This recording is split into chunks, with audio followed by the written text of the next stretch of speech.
If you hear someone say that we are all one, you might get a little skeptical. But this statement is actually worth investigating. And I'm going to suggest that you really try to feel what that feels like. Now, we could explain it in a really simple way, right? We're all part of this planet. We wouldn't be alive if it weren't for the sun. We wouldn't be alive if we couldn't breathe this oxygen. When we exhale, carbon dioxide is what feeds the plants and the trees, right? So in that sense, okay, maybe we're all one somehow. But another way is to really imagine that the environment doesn't just surround you, but it flows through you. And that idea, something you can feel in your body, the more you play with it, right? The more you look into it. And that's the basic reason for the practice that I so often like to share, called the presence mantra. Because the 5 relationships of the presence mantra, breath,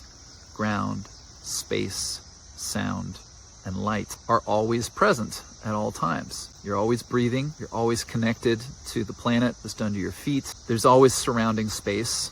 There's always sound taking place. There's always patterns of shadow and light. And if you keep coming back to those 5 words, breath, ground, space, sound, and light, you can continually remind yourself by bringing those relationships into your attention that you are always part of this dynamically changing and shifting experience. So one way to think of it is, rather than thinking of you as being your body, maybe think of you as being everything you can perceive. So it's like everything between you and the horizon, every sound that reaches your ear. Now, your body is a very crucial piece of this whole picture, and it is where you may find yourself centered. We're really just noticing, like if you're on the street and there's traffic moving, there's a lot of momentum there. When you're outside somewhere like the park where I am, hearing the insects, seeing the light, like the sunshine that's just peeking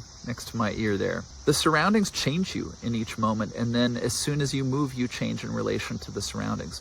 Why not think of this whole interaction as who you are?